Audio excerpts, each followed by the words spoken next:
Is selling your business your retirement plan? Coach David here. Welcome back to another episode of Build with a Plan, where we talk about making sure you're building your business with a plan and not just off the cuff with thoughts in your head, but actually put it down on a piece of paper so that you can make sure that you can grow your business to be successful. And today we're talking about selling your business as a retirement plan. There's a lot of people out there that when they start the business, they actually have no end game. But once you get into a business, once the business has been running for a little bit, then you start thinking about what is next. What do I do? If the business has been going along pretty well and you're making a decent money, you might be thinking, okay, well, I'm going to sell it and that's going to be my retirement plan. Or you have no real plan at all. So today I want to talk about selling your business. Whether it is a retirement plan or regardless, you do need an exit plan from your business. And there's really three ways to do it. You can sell it, you can transition it over to a family member, or you just shut it down completely. So let's talk about this. If you are the face of your business, if one client accounts for at least 15% of your sales, or do you make most of the day-to-day decisions? And can you leave for more than 2 weeks without your business suffering? Now you might say yes to more than one of these, but even if you said yes to just one of those, you are going to run into a problem. And the reason why you're going to run into a problem is that these are all signs of a business that's almost impossible to sell. At least impossible to sell at a price you think it is worth. We'll get into a little bit about that in a few minutes. But when you have a business, you have to decide what your end game is. Again, you can either sell it, you can pass along, or you can walk away. Now, if your plan is to sell it and you want to get a decent return on your business, then these are some key things you need to think about. You got to make sure you get systems in place. Got to make sure that you have key personnel in key places. You need to make sure that you have predictable sales, a predictable sales process. You got to make sure your marketing is predictable. And you have to make sure that you have standard operating procedures in place for different levels of your business. And why is this important, you ask? Well, when someone wants to buy your business, they don't want to start over. They want to just slide into your business and continue to operate it as it was without a lot of thinking. Yes, they want to grow it. Yes, they might make some changes. But the idea is that it can run on its own.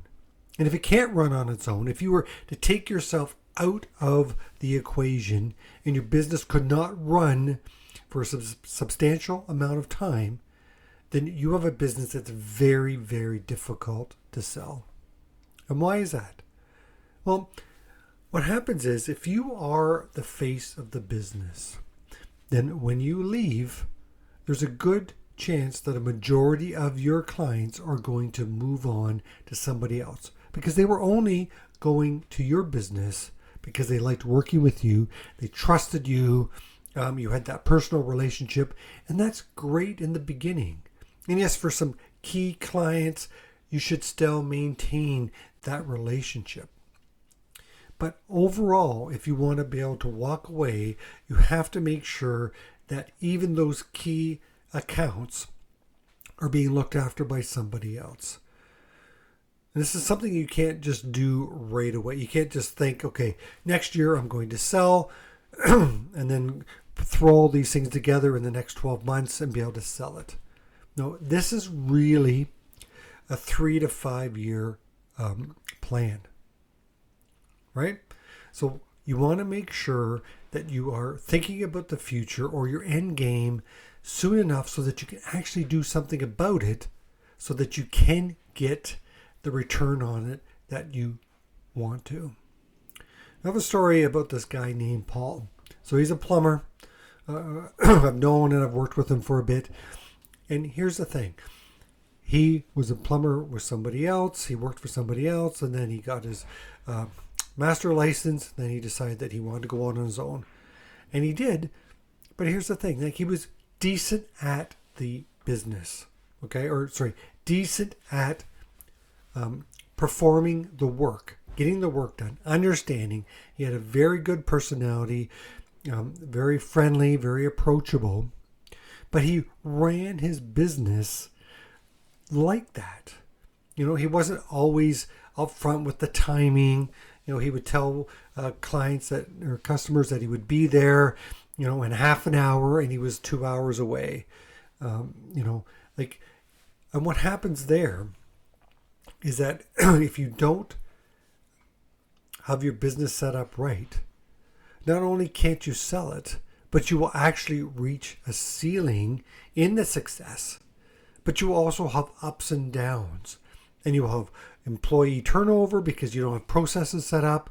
You're not sure how to pay them properly. Sometimes you might even, in this particular case, Paul, missed payroll a few times. And that's what you don't want. And when you have your business set up like that, rarely do you ever have any long time success with your business. And you're really only owning your job because you need to make sure that you're running everything, you're scheduling stuff, you're doing all the hiring, all the firing, all the, a lot of times you're doing all the invoicing and all the sales, all the customer service, because you're the face. Yeah, hopefully you start, handing some of those tasks off, but you want to start doing it in the proper way. That's where the standard operating procedures, or SOPs, as a lot of people refer them to, they need to be in place. When somebody calls, what happens next? What do you say to them? Right? What does that process look like? And then once you've sent somebody over there, what does that person do when they're there? Do they have a report they fill out? Or do they just look around, make an educated guess on what needs to happen? Do they call back to you, the owner, and say, this is what I think it is happening. What should we charge? Or are you the owner? Have you already gone in and priced out the job? But is that job, if you've priced out that job, is there a written quote? Is there a step-by-step expectation to the client on what work is actually going to be done? See, these are all key elements to make sure that you can sell the business. Because again, if you don't have all this in place and you go to sell it, the new buyer is going to go, well, I need to step into your shoes and I need to do all the sales and I need to do, all the quoting and that type of stuff. Oh, well, I don't want that. I want a business that's predictable and that operates without the owner in place. That's the only way you're going to get a reasonable return on your investment. So don't be like Paul and run your business like you're a one-man show. If you really want to get a return on your investment, you got to make sure, again, that you have the systems in place.